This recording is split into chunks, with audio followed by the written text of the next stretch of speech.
puppets are covered in Palestinian blood. Looks like they've caused some damage. What are you doing on the roof? Nothing we shouldn't be doing.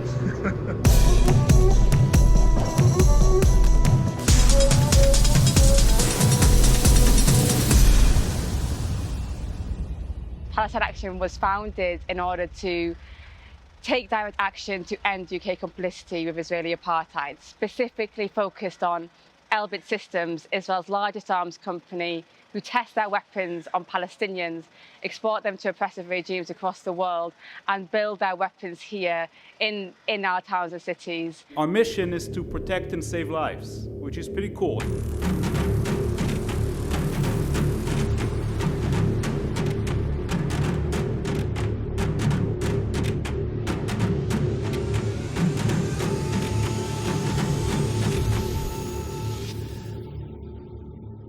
I was in Gaza for 2 years and I saw those kids coming into the hospitals non-stop during the bombing of Gaza in 2012. If those kids were being bombed and killed in front of us, we'd be jumping in the way, we'd be standing up.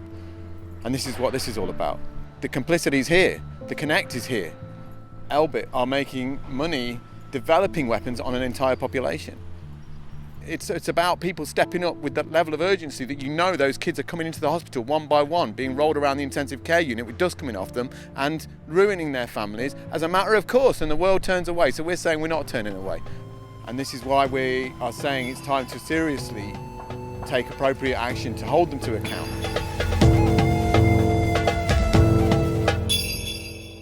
There had been a number of activists across the country who had taken sporadic action against Elbit Systems to shut them down, and maybe these actions would have taken place once a year or once every 6 months.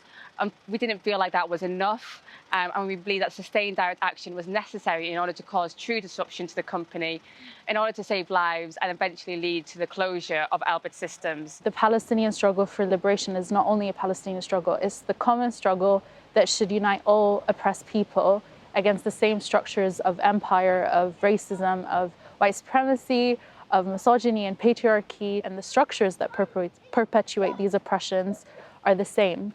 This is about justice, equality, and freedom for everyone in the world. Mandela, after his release, said, "Our freedom is incomplete without the freedom of the Palestinian people." And what he meant by that was all of our struggles are interconnected. And while people are being dehumanized, diminished, oppressed, repressed in any part of the world, we as human beings cannot fulfill our potential to lead a productive and good life. Here in the UK, we may have some kind of temporary safety, but like austerity has showed us, like Windrush has showed us, like Grenfell has showed us, safety is not real, and we need to take a stand and we need to make sure that we're putting ourselves on the line. I think it's really important that, you know, we shatter this idea that like by staying silent, we're staying safe. We're not. We're just waiting for like more extravagant violence to reach us. The military industry is not just about Palestine. It's about the destruction of indigenous populations everywhere, including Kashmir, including Latin America. It is our responsibility here to use the privileges that we have and put ourselves on the line, take a stand, take direct action.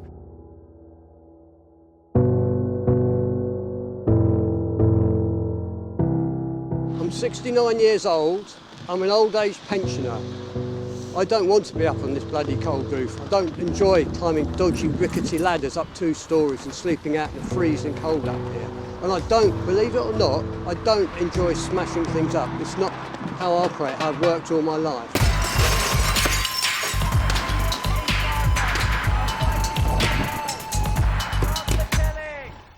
There's been occupations of their factories, there's been damage to their factories, there's been rooftop occupations. Up to 3 days their factories have been closed by people, and at no time have they carried on with the prosecution. In 2014, during the bombing of Gaza, when they killed 2,200 Palestinians in 50 days, a number of activists went onto the roof of Elbit's factory, UAV Engines in Shenstone. They were arrested after 3 days and charged. However, the case never actually went to trial and the charges were dropped, which is something we've seen time and time again. And we believe that's because there's other things that could be found out and would come to light. In Kent as well, it's been the same story. Activists have disrupted Elbit Systems, caused them to close, but no one has ever been prosecuted. And that remains the case even after Palestine Action has launched. We've been here now for over 4.5 hours, occupying this space. Some of us have been on a shipping container in the rear of the building, and we've locked the gate shut. Some of the staff were in the building, and therefore the police have obviously assessed that and discussed with the people who run this place. A big number of police came and evacuated the staff from the building, and we've shut down Elbit for the day. Arms dealers out of Kent! Arms dealers out of Kent! Stop arming Israel! What on earth is going on here? How can people come in here, shut down a factory that's supposedly law-abiding, and no action be taken? The front gate is open. We're in the van. We're not going to get out of the van if you leave. Vans does not mean arrests. Just to make it completely clear, don't worry about the vans. And the real criminals are these people and the people who've just left. Any kind of legal action, and it doesn't matter if they'll win the legal action at the end, means that in the process they'll have to reveal documents, they'll have to prove things. I mean, that's part of the court system. If we talk about the Israeli arms export in terms of the kinds of niche that they explore, then one niche is to sell to very controversial regimes or paramilitary groups, terrorist organizations, militias that are under arms embargo or that have such a bad reputation that the very big arms companies of the world, mainly the American ones, but also base systems, are loath to do business with. But smaller companies, and here especially the Israeli companies, are known to be the ones that have no scruples. The legal system here doesn't provide any information about who Israel is exporting, what kind of arms, end user tracking, all these things don't exist, and no human rights restrictions are implemented on top of that within the Israeli legal framework, which means that Israeli military export companies can do more or less whatever they want and nobody knows about it, which is a very convenient space. The tentacles of its influence extend much further than occupied Palestine. We know that recently Elbit sold a so-called suicide drone to the Azeri government, and that these weapons are being used against Armenian civilians in Artsakh. We also know that they sell arms to the Indian government, who use them against civilians in occupied Kashmir. We know that many of the munitions they manufacture are legal under international law, including things like cluster munitions, white phosphorus. These are made by IMI, which was a state arms company that Elbit bought. So we're talking about a linchpin of Israel's military-industrial complex.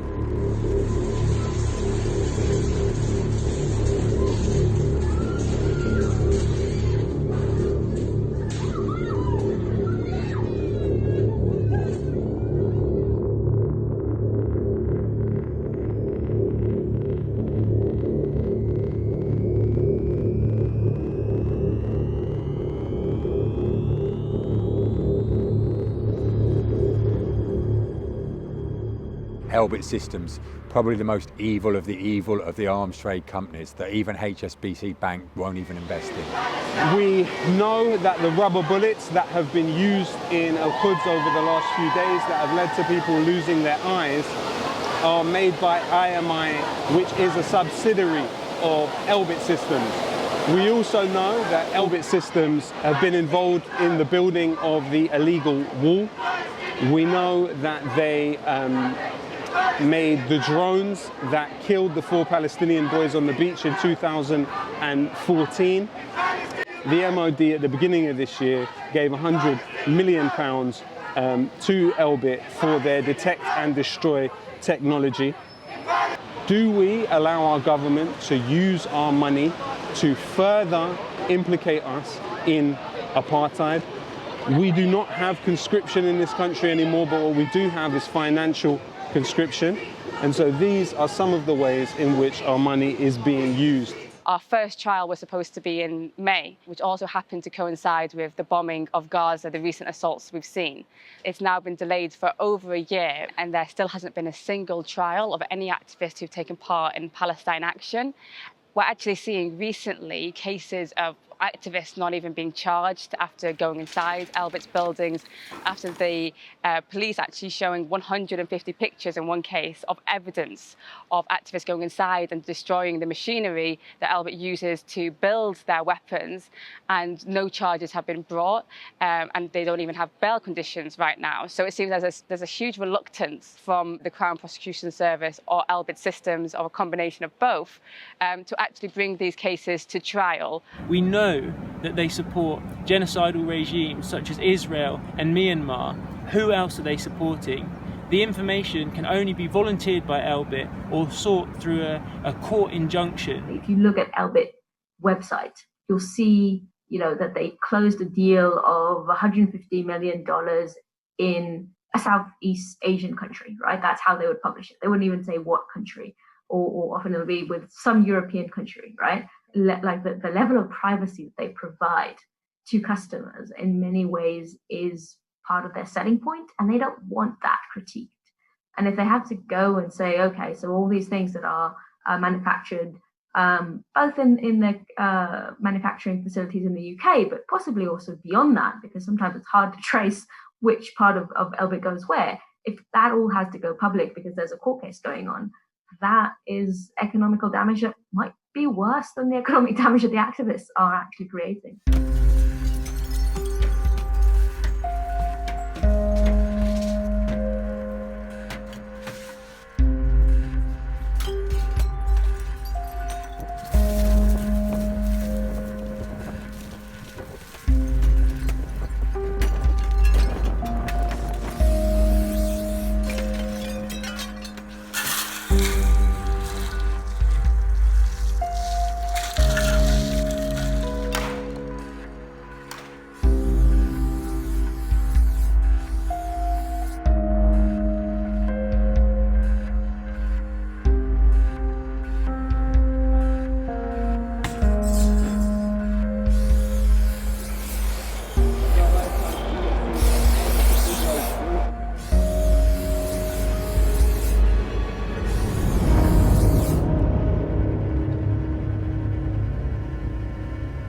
Real. The trauma is real. People are living with horror. People are living with trauma, memories of their dead ones, dead loved ones, and their houses having been forced out of their homes. And we're taking action that is appropriate for the horrors and the loss of those families.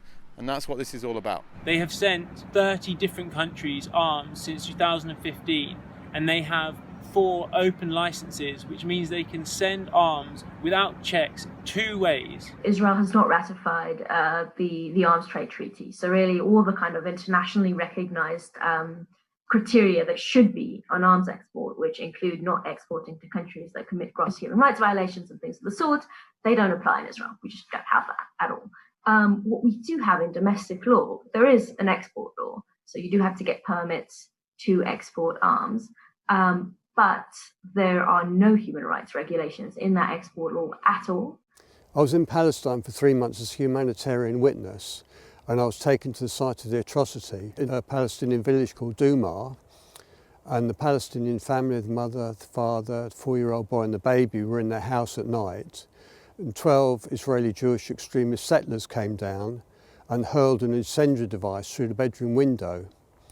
The family woke up on fire, rushed out of the house, and the settlers were waiting outside with axes and hacked them to pieces. The mother died that night, the father died 2 days later. The little boy survived from the burns but spent 4 years in a burns unit. And this incendiary device was one of the devices that was made by Elbit in England under English licence. And it's really important that we shouldn't have these Elbit factories producing these horrific weapons in England and English soil to be used against the Palestinians in this way.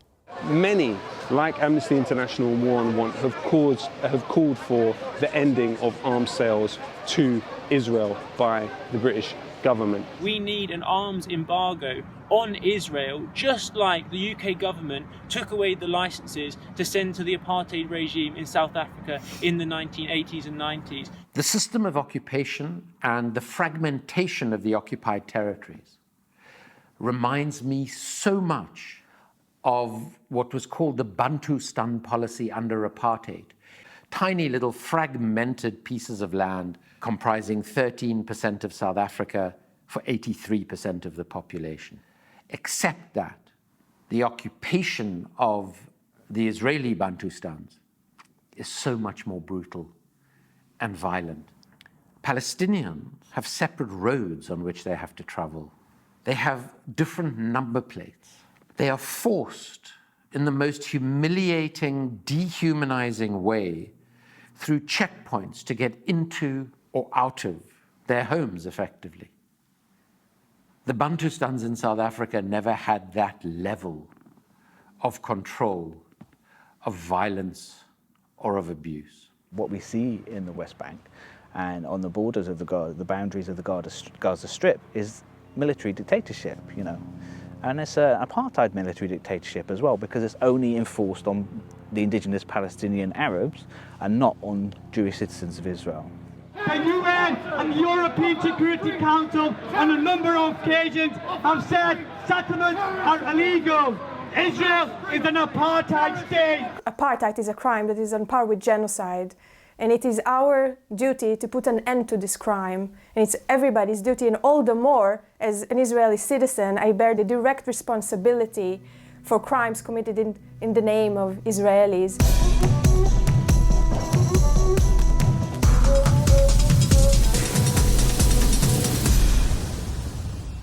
I am absolutely appalled by the way in which anti-Semitism has been used to try and mute criticism of Israel. I think that it's really important that we set our terms of the conversation, because so much of what, whether it's academia or like state discourses or whatever, is about telling us what terms like to come to the table with, whereas we should always be making our own table. Speaking as a Jewish person, Palestine Action are not anti-Semitic. It's just absolutely clear. What they are is they're critical, not just critical, highly critical of Israel. Israel was a settler colonial project. It was a product of European anti-Semitism and Russian anti-Semitism, and acknowledging that history and making sure that we set like the terms of the conversation are really important, because the way that people always try to hit back is by trying to set the goalpost, and you know, the world is so much bigger than that. To be honest, I mean, as a Jewish Israeli activist, for me, these things are absurd, right? If an activist in the UK is criticizing an arms manufacturer that is harming people, not only in Palestine, to be honest, but also in other places in the world, the same way that activists in the UK do the same around weapons from the UK sold to Saudi, like, how is that anti-Semitic? It's on the one hand a very effective tool to hush criticism of Israeli policies, which is obviously extremely problematic, but on the other hand, it also makes it much easier for anti-Semites. Elbit's armed drones are used extensively in the occupied territories on an almost continual basis. It's an invasive, constant presence that Palestinian children grow up with. And I've heard many children over the years I've been investigating the global arms trade talking about, in their own naive and innocent ways, the trauma of living the sound of drones. Because the other role that these drones perform is targeted assassination and indiscriminate civilian killing. So that the noise associated with drones for these children is a noise they associate with death and dying. These drones that are flying over Gaza all the time, they are known as a means of control and also oppression and kind of keeping people under control. And once in a while, they also obviously murder people.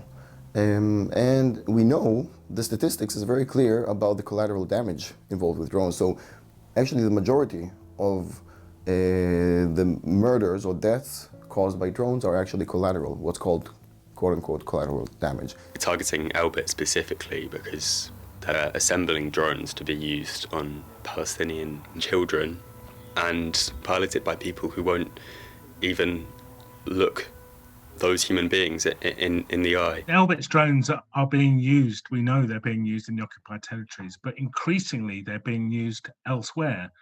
Here in the UK, the Maritime and Coast Guard Agency have been trialling their use alongside the National Police Air Services. But it's very hard to get exact details. And certainly they're being used increasingly in border control around the world. There is an absolute connection between drones and autonomous warfare and the way that autonomy is coming into the kill chain. Drones, we would say, are a kind of gateway, really, to killer robots. Free Palestine!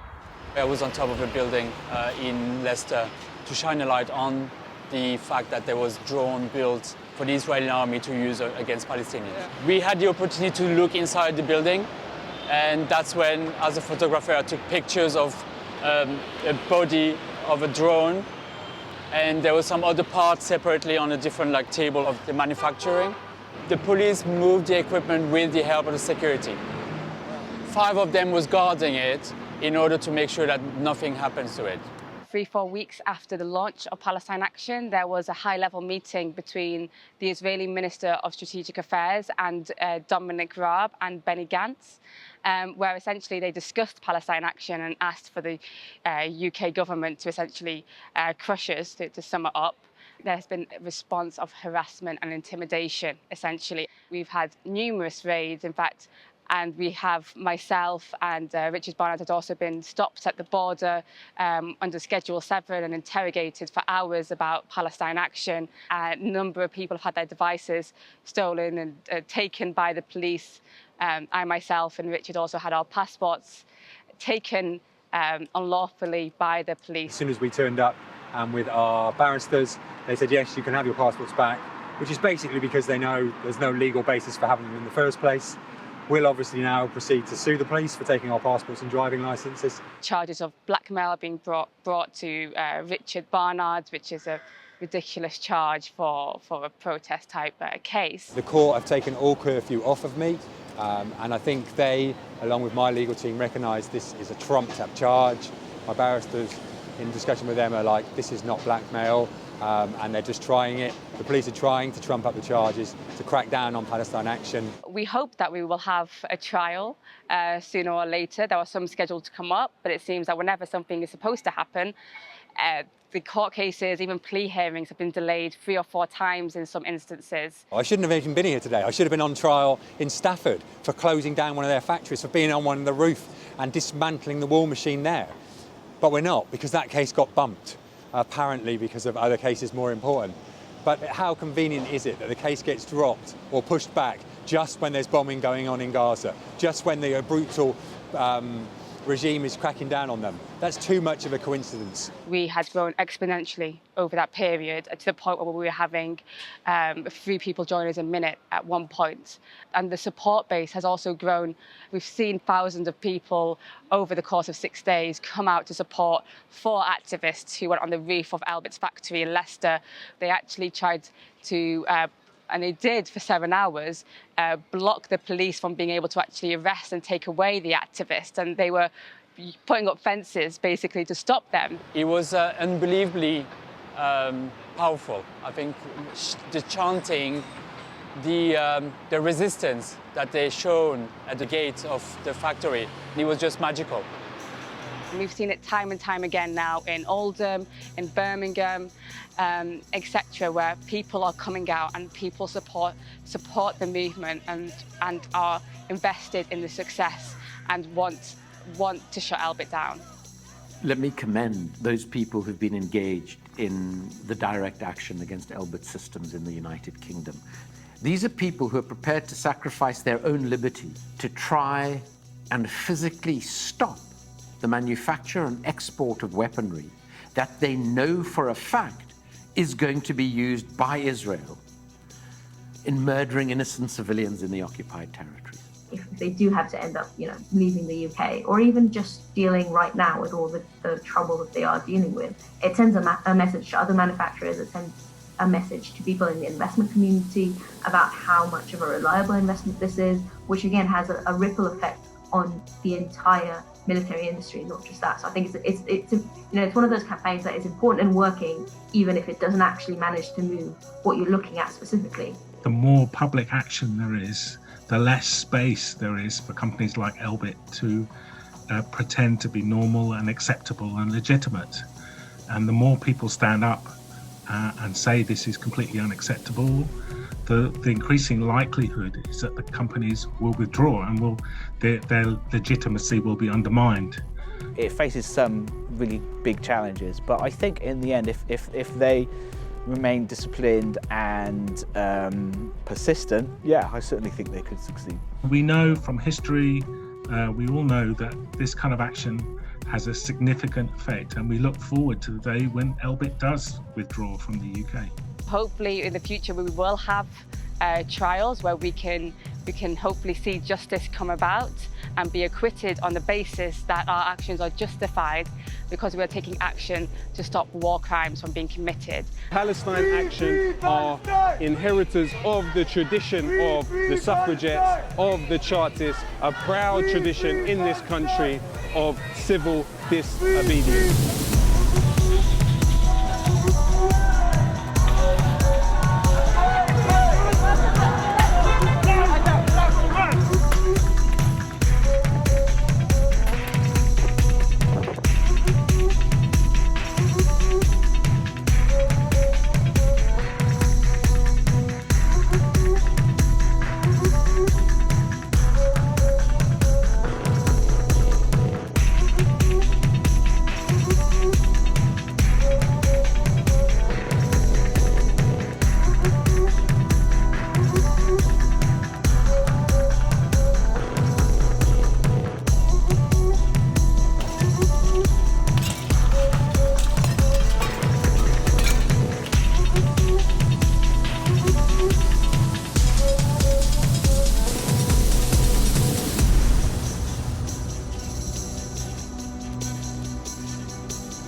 Join Palestine Action and free Palestine!